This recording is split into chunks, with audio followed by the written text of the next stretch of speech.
जय Hind guys. Now start और next video lecture. अपनी कड़ी को आगे बढ़ाते हैं। अगेन IIT JAM 2021 का क्वेश्चन पिकअप है। देखा जाए इस क्वेश्चंस में क्या खासियत रही है, इस क्वेश्चंस के पीछे लॉजिक क्या रहा है, कंसेप्ट क्या रहा है, और जो क्वेश्चंस जिन्होंने इसको सेट किया था कौन लॉजिक और कंसेप्ट किन फंडामेंटल चीज़ों को ध्यान में रख करके सेट किया गया था। तो इस वीडियो में हम वो सब सारी चीज़ की डिस्कस करेंगे ताकि फर्दर अवे ऐसे क्वेश्चंस अगर हमारे IIT JAM गेट में नेट में पूछे जाते हैं तो जो सीरियसली तैयारी कर रहे हैं उनके लिए एक रिजल्ट डेवलप हो जाए इस क्वेश्चन के माध्यम से। तो now let us start here. Question ये है MSQ का था, मल्टीपल सेलेक्टेड क्वेश्चंस, मतलब एक से ज़्यादा ऑप्शंस ट्रू हो सकते थे इसके।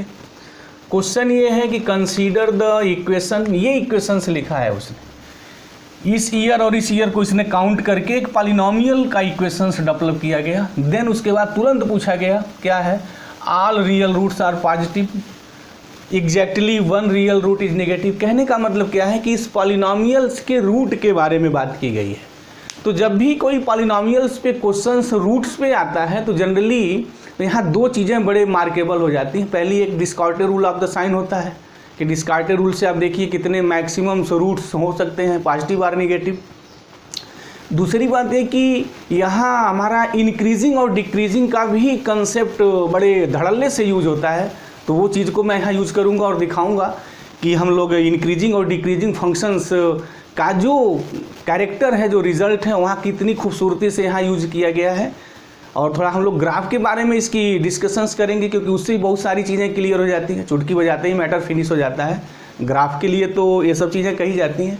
तो चलते देखते हैं कि यहाँ जो हमारा पॉलिनोमियल है वो ये है x raise to the power 2021 plus x, यहाँ 2020 है। अब इसके बाद ये होगा and 801 plus x square plus x minus 1। अब इसको हम अगर फंक्शंस से कंसीडर कर लें दिस। अब every polynomial is continuous in differentiable in its domain. अच्छा, इसका डोमेन तो इंटायर हमारा रियल नंबर होता है, तो सबको पता है। अगर हम यहाँ दिस फंक्शन इज कंटिन्यूअस, ये कंटिन्यूअस फंक्शन है। अच्छा, यहाँ देखने से एक बात बिल्कुल क्लियर हो रही है कि अगर मैं इसको डिफरेंशिएट कर दूँ, एफ डैश में निकालूँ, तो ये क्या होगा 2021 x 2020 हो जाएगा plus 2020 x raise to the power 2019 and 801, यहाँ हो जाएगा 2x, ये दिस इज द प्लस 1। अगर इसकी हम लोग इस डिफरेंशिएबिलिटी को देखें, डिफरेंशिएशन को देखें, एफ डैश को देखें, तो this F dash is greater than 0 for all x greater than 0। ये यहाँ बात आ गई कि मतलब ये जो फंक्शन है वो इंक्रीजिंग है इस इंटरवल में 0 टू इन्फिनिटी। तो अगर कोई फंक्शंस और स्ट्रिक्टली इंक्रीजिंग है, अगर कोई फंक्शंस किसी भी इंटरवल में किसी भी डोमेन में अगर वो इंक्रीजिंग है, स्ट्रिक्टली इंक्रीजिंग है, डिक्रीजिंग है, तो वहाँ ओनली वन रूट काम करता है। Always keep in mind that concept. क्यों ऐसा है, अब इस चीज़ को हम इस रिजल्ट को ग्राफ से क्लियर करेंगे।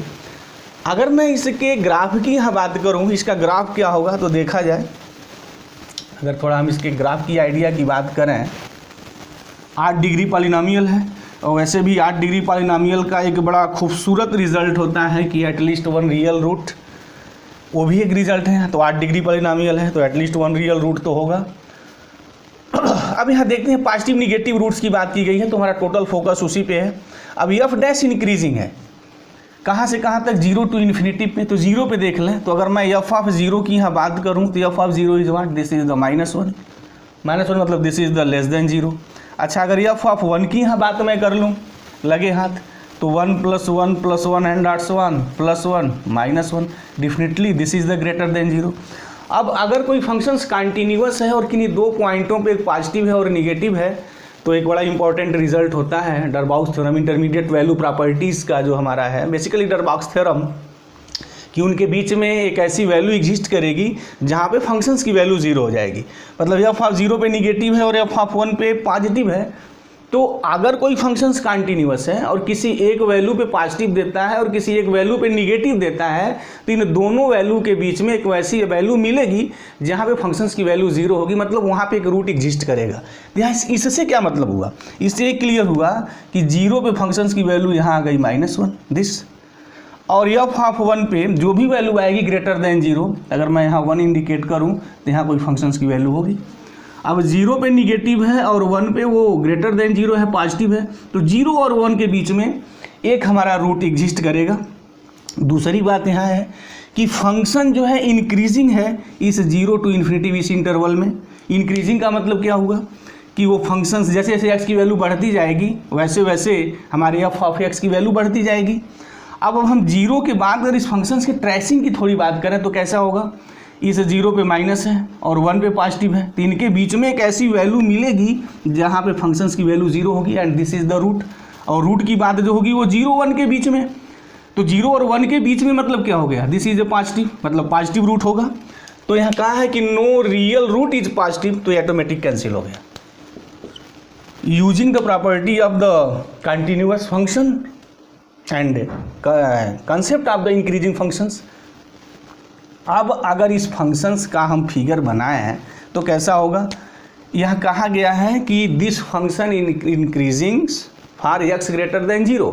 अब एक्स ग्रेटर देन 0 जैसे जैसे आप आगे चलेंगे फंक्शन इंक्रीज करेगा, और एक्स टेंड्स टू अगर इन्फिनिटिव की बात करेंगे तो f of x tends to infinitive. तो नेचर कैसा होगा भाई, कुछ फंक्शंस का नेचर हमारा इस टाइप का होगा।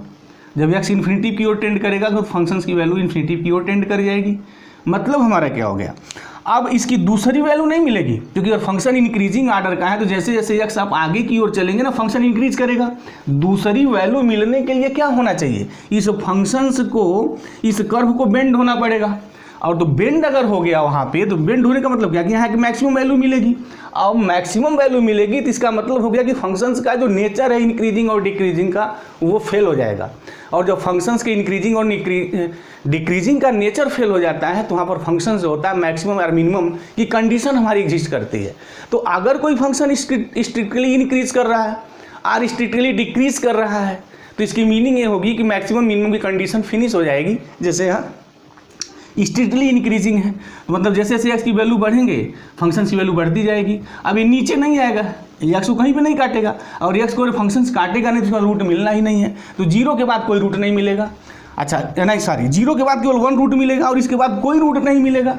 मतलब कि ये जो मेरा फंक्शन है, ये जो पॉलिनोमियल है, केवल एक ही पॉजिटिव रियल रूट मिलेगा, इसके बाद कोई भी पॉजिटिव रियल रूट नहीं मिलेगा। तो देख लिया जाए क्या है यहाँ। तो इंक्रीजिंग डिक्रीजिंग से हमारी ये बात बिल्कुल क्लियर हो गई कि एक ही पॉजिटिव रियल रूट मिलेगा, बिना हम डिस्कार्टे या साइन चेक भी नहीं किए हैं, बस ओनली द नेचर। इंक्रीजिंग का नेचर हमने देखा, और दूसरा जो कंटिन्यूटी की जो प्रॉपर्टी का एक रिजल्ट है कि अगर किसी एक पॉइंट पे फंक्शन की वैल्यू पॉजिटिव है और दूसरे पे निगेटिव है तो डेफिनेटली उनके बीच में एक रूट एग्जिस्ट करता है। तो दिस इज रिजल्ट, उस रिजल्ट का यूज हुआ। दूसरा, फंक्शंस के इंक्रीजिंग आफ्टर का जो फंक्शन अगर इंक्रीज करता है तो उसका जो रिजल्ट है वहाँ यहाँ यूज हुआ। उस यूज से ऑप्शन डी कैंसिल हो गया और ऑल रूट्स आर पॉजिटिव। तो अभी तो मैंने देखा कि एक ही यहाँ जो पॉजिटिव रूट्स होगा, तो exactly 1 real root is positive है। 0 के बाद कोई रूट एग्जिस्ट नहीं कर रहा है, कोई रूट नहीं मिल रहा है, और 0 के बाद ही नंबर पॉजिटिव होते हैं, तो एक ही रियल रूट मेरा पॉजिटिव मिलेगा। अगर यहाँ पॉजिटिव की बात करनी है तो एग्जैक्टली 1 होगा, एक से ज़्यादा नहीं होगा। This concept is clear behind the concept of the increasing function. तो ये तो मेरा डेफिनेटली एब्सोल्युटली राइट। अब इसके बाद देखते हैं कि और निगेटिव एग्जिस्ट करता है या नहीं, तो उसके लिए एक बड़ी कॉमन सेंस से बात आ जाती है। जैसे अगर मैं यहाँ एक और लिखूँ, ये 8 डिग्री पॉलिनोमियल है, और अगर मैं x tendings to minus infinitive लिखूँ तो f of x tends to minus infinitive हो जाएगा, क्योंकि अगर ये वैल्यू निगेटिव लिखेंगे तो निगेटिव हो जाएगा और निगेटिव बड़ी वैल्यू मिलेगी, ये पॉजिटिव मिलेगी, तो ये इसको डोमिनेट करता है। डोमिनेट पॉलिनोमियल्स में एक result keep mind this concept dominate का। जैसे अगर मैं निगेटिव लिखूं तो ये वैल्यू निगेटिव आएगी और ये पॉजिटिव आएगी, बहुत बड़ी वैल्यू के लिए मैं बात कर रहा हूँ, तो ये इसको डोमिनेट कर देगा। अब अगेन ये निगेटिव होगा और इसके बाद जो 2018 का जो एक्स पे पावर आएगा वो पॉजिटिव आएगा, क्योंकि वो इवन होगा। और निगेटिव सेंस नहीं, आड पावर इवन पावर से बड़ा है तो ये इसको डोमिनेट कर देगा। तो यक्स जो क्यूब यहाँ आएगा इसको डोमिनेट कर देगा, और यक्स ऑलरेडी वो निगेटिव बनेगा ही। कहने की मीनिंग हमारी क्या हो गई, अगर यक्स माइनस इन्फिनिटिव की ओर टेंड करेगा तो फंक्शंस की वैल्यू भी मेरी माइनस इन्फिनिटिव की ओर टेंड करेगी। तो उसका नेचर कुछ इस टाइप का ऐसे आएगा x tending to infinity, functions की वैल्यू टेंडिंग टू इन्फिनिटी। इसकी मीनिंग क्या होगी कि इस फंक्शंस के पास कोई निगेटिव रूट्स नहीं होगा। तो अगर कोई निगेटिव रूट्स नहीं होगा तो उसका क्या मतलब हुआ, exactly one real root is negative नहीं है ही नहीं, निगेटिव रूट्स तो है ही नहीं। अच्छा, ये क्या है, all real roots are positive, तो इसके पास तो एक ही रियल रूट्स निकला है यहाँ, जो वहाँ एक ही पॉजिटिव था, तो ये भी ऑप्शन मेरा ट्रू हो जाएगा। This is also true here, all real roots are positive. फंसा दिया इसने, गेम खेली। IIT जैम वालों ने इस क्वेश्चन को सेट करते वक्त गेम खेली थी। बहुत स्टूडेंट जो थे ना, इस पे टिक लगा करके वो चले आए थे और बाद में डिस्कार्टेड रूल से वो काट रहे थे, कैंसिल कर रहे थे, तो वहाँ भी उनको प्रॉब्लम हो रही थी क्योंकि वो चीज़ें थोड़ी लेंदी होती जा रही थी। तो अगर इस कंसेप्ट से जो क्वेश्चंस लगाया होगा उसको इजीली समझ में आया होगा, और अगर कंसेप्ट नहीं रहा है तो इस वीडियो लेक्चर के माध्यम से मुझे उम्मीद है कि उनको कुछ कंसेप्ट मिला होगा ताकि इस टाइप क्वेश्चंस को वो कैसे हैंडल करेंगे। यस, तो all real roots are positive, तो बात सही है, एक ही रूट्स है, तो एग्जैक्टली वन रियल रूट्स क्या है, all real roots are positive. तो ऑप्शन ए भी इसका राइट है और ऑप्शन बी और सी और डी ऑप्शंस जो है इसका ट्रू नहीं है। तो मुझे उम्मीद है कि इस क्वेश्चन के पीछे जो लॉजिक और कंसेप्ट रही है बिल्कुल समझ में आ गई होगी।